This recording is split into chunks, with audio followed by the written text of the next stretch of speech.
အခုတစ်ခါမှာတော့ကျွန်တော်အဓိကပြောချင်တာကနော်ကျွန်တော်တို့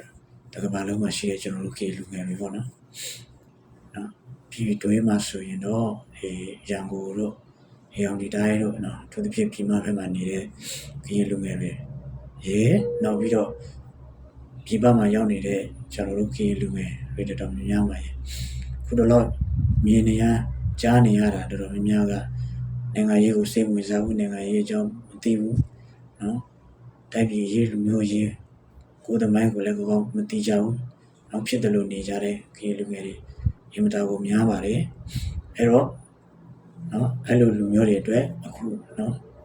ကျွန်တော်ပြောပြမှာဖြစ်ပါတယ်အဲ့ကြောင့်ကျွန်တော်ပြောချင်လဲဆိုရင်ကျွန်တော်တို့ကရင်လူမျိုးဘာကြောင့်ဖြစ်လာလဲဆိုရင်နော်အဖိုးအဖွားကျွန်တော်ဟိုးရှိခဲ့ရှိကြတဲ့ကျွန်တော်တို့အဖိုးအဖွားကရင်အမေဖေကရင်ကနေကျွန်တော်တို့ကရင်ဆိုပြီးဖြစ်လာတာအဲ့ဒါတော့အားလို့သိမယ်ထင်ပါတယ်နောက်ပြီးတော့ကျွန်တော်တို့ကရင်လူမျိုးတွေဟိုလူရဲ့နဲ့အတော်ကြာကလေးကမြန်မာပြည်ကိုရောက်လာခဲ့တာအခုချိန်ထိနှစ်ပေါက်မနေတော့ပါဘူးဒါပေမဲ့လည်းကျွန်တော်တို့ကရင်လူမျိုးတွေအခုချိန်ထိနော်လွတ်လပ်မှုတရားမျှတမှုမရသေးဘူးပြီးရင်ကျွန်တော်တို့ကရင်လူမျိုးလူဖြစ်ရတဲ့နဲ့နော်လူသူလူအခုချိန်ထိမနေကြရသေးဘူးအခုချိန်ထိနော်လူတစုရဲ့လက်အောက်မှာကျွန်တော်တို့နော်ကရင်ပြည်သူတွေအကြောက်တရားနဲ့နေရတော့ပဲအဲ့အတွက်ကြောင့်ကျွန်တော်တို့တကဘာလုံးမှာရှိတဲ့ကျွန်တော်တို့ကရင်လူငယ်တွေအထူးသဖြင့်ပေါ့နော်အထူးသဖြင့်ကျွန်တော်တို့ကရင်လူငယ်တွေတယောက်ချင်းစီတိုင်းမှာတယောက်ချင်းစီတိုင်းရဲ့ပခိုးပေါ်မှာတောင်းတွေရှိပါတယ်အခုချိန်မှာအခုကျွန်တော်တို့အချိန်ကောင်းရနေတဲ့အချိန်မှာခွင့်ရနေတဲ့အချိန်မှာကျွန်တော်တို့မချိုးစားဘူးမလုပ်ဘူးကိုယ်နဲ့မဆိုင်တယ်လို့နေမယ်ဆိုရင်ကျွန်တော်တို့အနာဂတ်နဲ့လာမယ့်ကျွန်တော်တို့ရဲ့မျိုးဆက်ရဲ့အနာဂတ်နော်အင်မတန်ရင်လေးစရာပဲနော်အခါကျတော့ကျွန်တော်တို့တက်ကြွနဲ့လူထားပြီးတော့တူတူကွာနော်ဘုရားပါဝေဖို့လိုအပ်ပါတယ်ဘယ်နေရာမှာပဲဖြစ်ဘယ်ဒေသပဲရမှာပဲဖြစ်ကျွန်တော်တို့တယောက်ရှိစီတိုင်းမှာနော်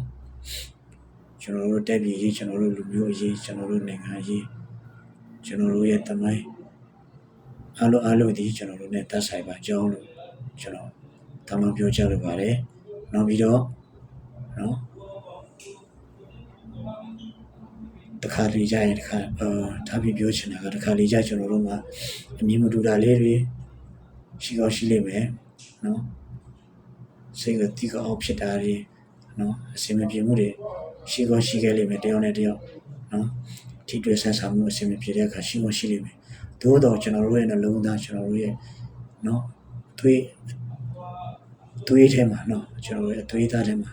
ကျွန်တော်တို့ကကရင်လူမျိုးဖြစ်တဲ့အတွက်ကြောင့်ကျွန်တော်တို့လူမျိုးဒီဆိုးဒီဖြစ်စေ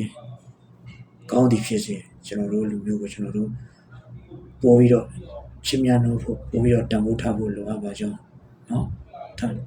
ထားပြီးတော့တိုက်တွန်းချင်ပါတယ်ထားပြီးတော့နှိုးဆော်ချင်ပါတယ်ထားပြီးတော့ပြောပြချင်းဖြစ်ပါတယ်ကရင်ဖြစ်ရတဲ့နဲ့သူများလည်းအောက်မှာသူတို့ဖြစ်စင်မေးစာတို့ခိုင်းတဲ့စစ်ကြောဘွားမှာလက်အောက်မှာမနေကြပါနဲ့ဒလာတို့ဘွားမှာဆက်ပြီးတော့မနေပါနဲ့ကရင်မိုင်းကရင်အလုပ်လုပ်ဖို့ကျွန်တော်တို့အားလုံးတယောက်ရှိစီတိုင်းမှာတောင်းရှိပါတယ်